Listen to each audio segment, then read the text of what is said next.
Good morning बच्चों।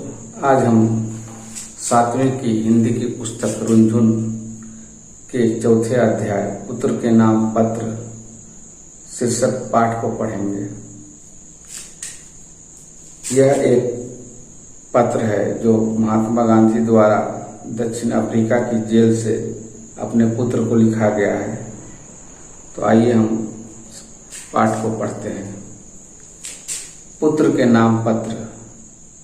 Victoria jail, दक्षिण Africa, 25 मार्च 1909।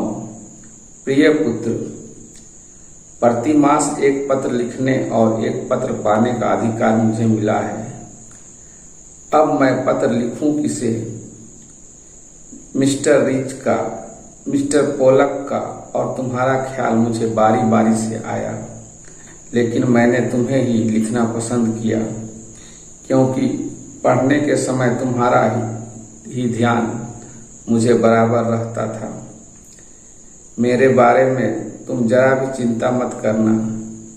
विशेष कुछ कहने का अधिकार मुझे नहीं है, किंतु मैं पूर्ण रूप से शांति में हूँ। आशा है कि बात अच्छी हो गई होगी। मुझे मालूम है कि तुम्हारे कुछ पत्र यहाँ आए हैं, लेकिन वे मुझे नहीं दिए गए। फिर भी डिप्टी गवर्नर की उदारता से मुझे मालूम हुआ कि बा का स्वास्थ्य सुधर रहा है। क्या वे फिर से चलने फिरने लगी? बा और तुम लोग सवेरे दूध के साथ साबूदाना बराबर ले रहे होंगे। और अब कुछ तुम्हारे विषय में कहना चाहूंगा। तुम कैसे हो? तुम पर जो जिम्मेदारियां मैंने डाली है, तुम उसके सर्वथा योग्य हो और आनंद से उसे निभा रहे होगे, मुझे ऐसी आशा है। मैं यह जानता हूं कि तुम्हें अपनी शिक्षा के प्रति असंतोष है। जेल में मैंने यहाँ खूब पढ़ा। इससे मैं यह समझता हूं कि केवल अक्षर ज्ञान ही शिक्षा नहीं है। सच्ची शिक्षा तो चरित्र निर्माण और कर्तव्य का बोध होना है। यदि यह दृष्टिकोण सही है और मेरे विचार से यह बिल्कुल ठीक है, तो तुम सच्ची शिक्षा प्राप्त कर रहे हो। आजकल तुम्हें अपने बीमार माँ की सेवा का अवसर मिला है। रामदास और देवदास को भी तुम संभाल रहे हो। यदि यह काम तुम अच्छी तरह से और आनंद से कर पा रहे हो, तो तुम्हारी आधी शिक्षा इसी से पूरी हो जाती है। उपनिषदों की एक टीका में लिखा है, प्रथम अर्थात ब्रह्मचर्य आश्रम संन्यास आश्रम के समान है। इसका मुझ पर गहरा प्रभाव पड़ा है। आमोद प्रमोद एक निश्चित आयु तक ही शोभा देते हैं। 12 वर्ष की उम्र के बाद बच्चों में जिम्मेदारी और कर्तव्य का भान होना चाहिए। उन्हें अपने आचार और विचार में सत्य और अहिंसा के प्रयोग की चेष्टा करनी चाहिए, और ऐसा वे भार समझकर नहीं करें, बल्कि एक आनंद का अनुभव करते हुए करें। यह आनंद कृत्रिम भी नहीं होना चाहिए। यह सरल और स्वाभाविक होना चाहिए। जब मैं तुमसे काफी छोटा था, तो मुझे स्वयं अपने पिता की सेवा करने में बहुत आनंद मिलता था। 12 वर्ष की आयु के बाद आमोद प्रमोद का बहुत ही कम, बल्कि नहीं के बराबर ही अवसर मुझे मिला है। संसार में 3 बातें बड़ी महत्वपूर्ण हैं। उनको प्राप्त करके तुम संसार के किसी भी कोने में जाओगे तो अपना निर्वाह कर सकोगे। ये 3 बातें हैं, अपनी आत्मा का, अपने आप का और ईश्वर का सच्चा ज्ञान प्राप्त करना। इसका मतलब यह नहीं कि तुम्हें अक्षर ज्ञान नहीं मिलेगा, वह तो मिलेगा ही, लेकिन तुम उसी की चिंता में करो, यह मैं नहीं चाहता। इसके लिए तुम्हारे पास अभी बहुत समय बचा है। अक्षर ज्ञान तो इसलिए होता है कि तुम्हें जो कुछ मिला है उससे तुम दूसरों को दे सको। इतना याद रखना कि अब से हमें गरीबी में रहना है। जितना अधिक मैं विचार करता हूँ, उतना ही अधिक मुझे लगता है कि गरीबी में ही सुख है। अमीरी की तुलना में गरीबी अधिक सुखद है। खेत में घास और गड्ढे खोदने में पूरा समय देना। भविष्य में हमें अपना जीवन निर्वाह इसी से करना है। मेरी इच्छा है कि अपने परिवार में तुम एक योग्य किसान बनो। सभी औजारों को सदा साफ और सुव्यवस्थित रखना। अक्षर ज्ञान में गणित और संस्कृत का पूरा ध्यान देना। भविष्य में संस्कृत भाषा तुम्हारे लिए बहुत उपयोगी सिद्ध होगी। ये दोनों विषय बड़ी उम्र में सीखना कठिन है। संगीत में बराबर रुचि रखना। हिंदी, गुजराती और अंग्रेजी के चुने हुए भजनों एवं कविताओं का संग्रह तुम्हें तैयार करना चाहिए। वर्ष के अंत में तुम्हें अपना यह संग्रह बहुत मूल्यवान प्रतीत होगा। काम को अधिकता से मनुष्य को घबराना नहीं चाहिए और ना ही यह सोचना चाहिए कि यह कैसे होगा और पहले क्या करें। शांत चित्त से और विचार पूर्वक तुमने यदि सभी सद्गुणों को प्राप्त करने की चेष्टा की तो वे तुम्हारे लिए बहुत ही उपयोगी और मूल्यवान सिद्ध होंगे। तुमने यह भी आशा है कि घर के लिए जो भी तुम खर्च करते हो उसका हिसाब रखते हो। मुझे यह भी आशा है कि तुम रोज शाम को नियम पूर्वक प्रार्थना करते होगे और रविवार को मिस्टर वेस्ट के यहाँ प्रार्थना में जाते होगे। सूर्योदय से पहले उठकर प्रार्थना करना बहुत ही अच्छा है। प्रयत्न पूर्वक एक निश्चित समय पर ही प्रार्थना करनी चाहिए। यह नियमितता तुम्हें जीवन में आगे चलकर बड़ी सहायक सिद्ध होगी। इस पत्र को पढ़कर अच्छी तरह से समझ लेने के बाद मुझे जवाब देना। जवाब जितना लंबा चाहो उतना लिख सकते हो। अंत में मैं प्रेम सहित यह पत्र समाप्त करता हूँ। तुम्हारा पिता मोहन दास। अब हम इस पाठ के अभ्यास प्रश्न की ओर आते हैं। अभ्यास खंड का पहला है जो सुनकर लिखिए, जिसमें कुछ शब्द दिए गए हैं जिनका श्रुति लेख आपको कक्षा में करवाया जाएगा। दूसरा जो प्रश्न दिया गया, बताइए। इसका क नंबर का जो प्रश्न है, पत्र कहाँ से और कब लिखा गया, तो इस प्रश्न का उत्तर हुआ पत्र प्रिटोरिया जेल दक्षिण अफ्रीका से 25 मार्च 1909 को लिखा गया। अब हम ख नंबर का प्रश्न देखते हैं। पत्र लिखने वाले और पाने वाले का नाम क्या है? पत्र लिखने वाला मोहनदास है और पत्र पाने वाला उसका पुत्र है। तो ग नंबर के प्रश्न की ओर आते हैं। पत्र में कितने स्वास्थ्य के बारे में पूछा गया है? तो इसका उत्तर हुआ पत्र में बाघ के स्वास्थ्य के बारे में पूछा गया है। अब हम अभ्यास खंड ख के प्रश्नों की ओर आते हैं। पाठ के अनुसार रिक्त स्थानों की पूरी कीजिए। क नंबर का जो वाक्य है, मुझे प्रतिमास एक पत्र लिखने का, यहाँ पर आपको भराएगा अधिकार मिला है। अब ख नंबर के वाक्य की ओर आते हैं। तुम जिम्मेदारी निभाने हेतु सर्वथा, यहाँ योग्य भराएगा हो। ग मुझे पता है कि तुम्हें अपनी, यहाँ शिक्षा भराएगा, के प्रति असंतोष है। घ नंबर के वाक्य की ओर आते हैं। अब हमें यहाँ गरीबी भराएगा, में रहना है।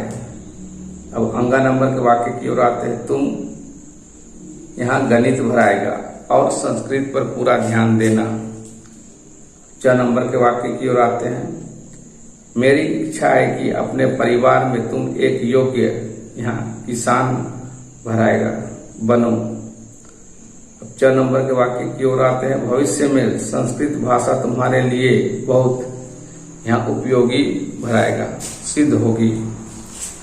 अब हम दूसरे नंबर के प्रश्न की ओर आते हैं, जिसमें उत्तर देने को बोला गया है। क नंबर का जो प्रश्न है, पत्र लिखने के लिए गांधी जी के मन में किन किन का ख्याल आया?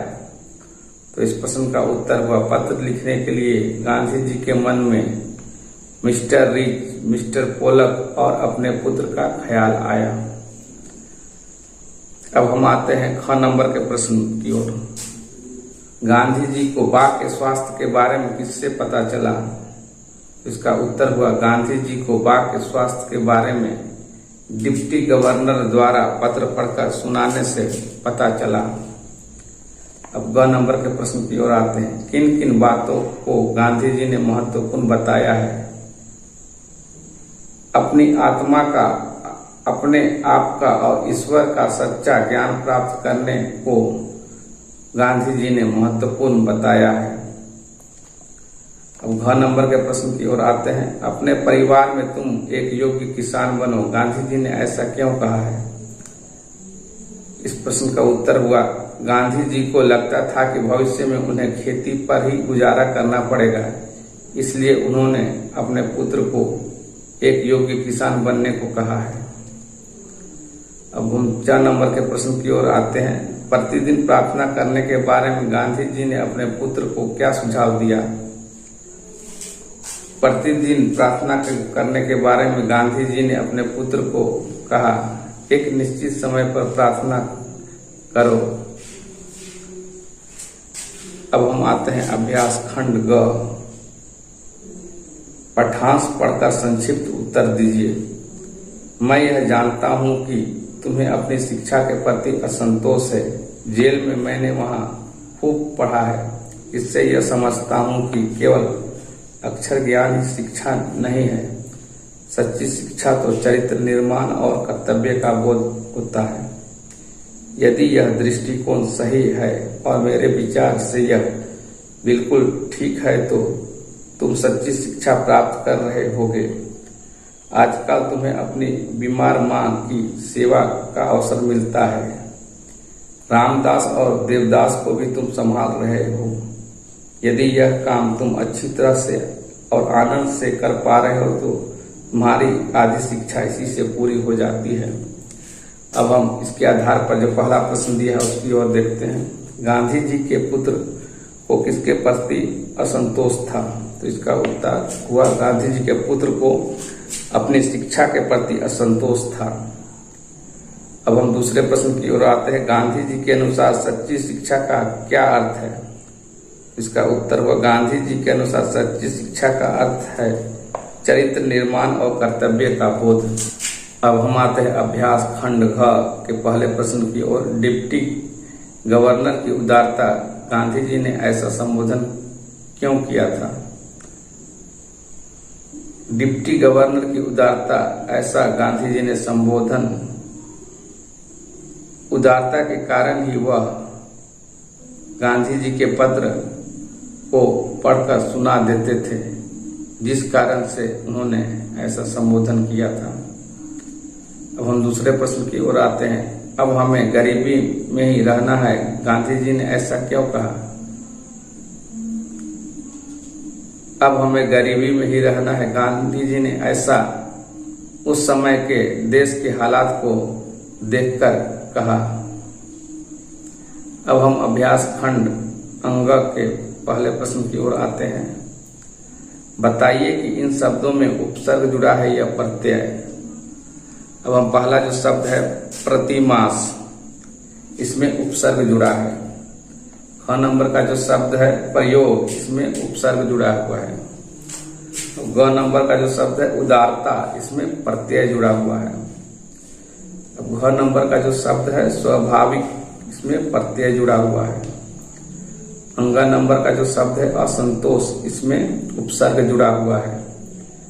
च नंबर का जो शब्द है अधिकता, इसमें प्रत्यय जुड़ा हुआ है। 6 नंबर का शब्द जो है विचार, इसमें उपसर्ग जुड़ा हुआ है। ज नंबर का जो शब्द है मूल्यवान, इसमें प्रत्यय जुड़ा हुआ है। झ नंबर का जो शब्द है प्रभाव, इसमें उपसर्ग जुड़ा हुआ है।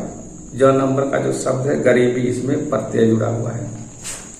अब हम दूसरे प्रश्न की ओर आते हैं। इन शब्दों को शुद्ध करने को कहा गया है, जिसमें सूर्योदय यहाँ हर्षुकार दिया गया है, लेकिन यहाँ दुर्घुकार होगा। ख नंबर का जो शब्द है शांत चित्त, तो यहाँ पर शांत में शांत और चित्त में आधा लगेगा।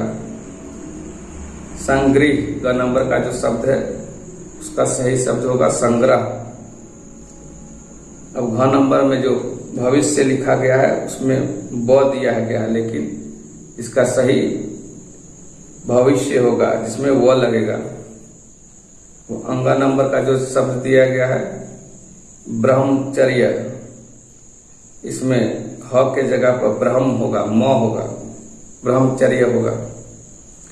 अब आते हैं च नंबर के शब्द संन्यास, इसमें स के ऊपर बिंदु लगेगा, संन्यास।